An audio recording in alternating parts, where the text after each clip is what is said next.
با عرض ادب و احترام خدمت تمامی حضار عزیز اینکه تشریف آوردید.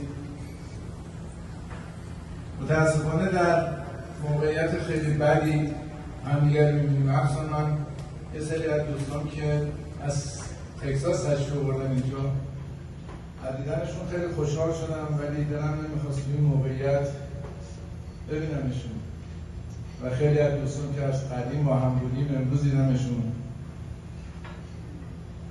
اینو یه بار دیگه گفتم، من و سعید در سال 1900 فکر میکنم 87 یا 8 توی رستوران دربند با هم دیگه کار میکردیم. بعد سعید بعد از یه مدت از ما جدا شد.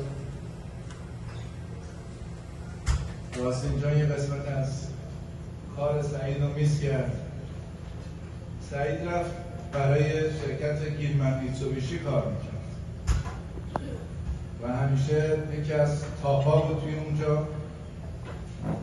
من یادم یه روزی اونر دربند اومد به شافر داد، گفت سعید برمیگردی اینجا دوباره با ما همکاری کنید. سعید چکشو بهش نشون داد، گفت ببین من چقدر در میارم، نمیتونم بازدار.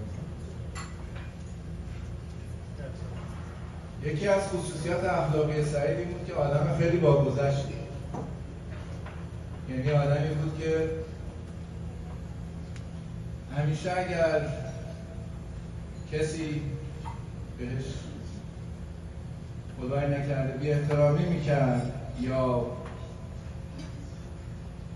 یه چی خاصه ای ازش داشت که غیر معقول بود، سعید همیشه سعی میکرد از بدیهاش بگذره و تا حد امکان بهشون کمک بکنه. من سعید رو یه بار دیگه بعد از اینکه از تگزاس موو کرد، آخرین باری که توی تگزاس دیدم یه خونه‌ای داشت توی فکر میکنم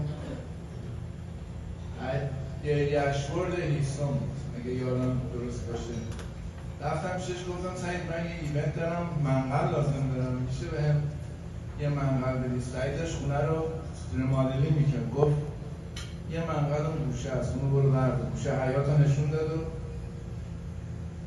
بعد از اون سعید رو ندیدم تا سال 2009 با هم در ارتباط بودیم، ولی از نظر دیدم من تگزاس بودم هنوز و سعید موو کرده بود به کالیفرنیا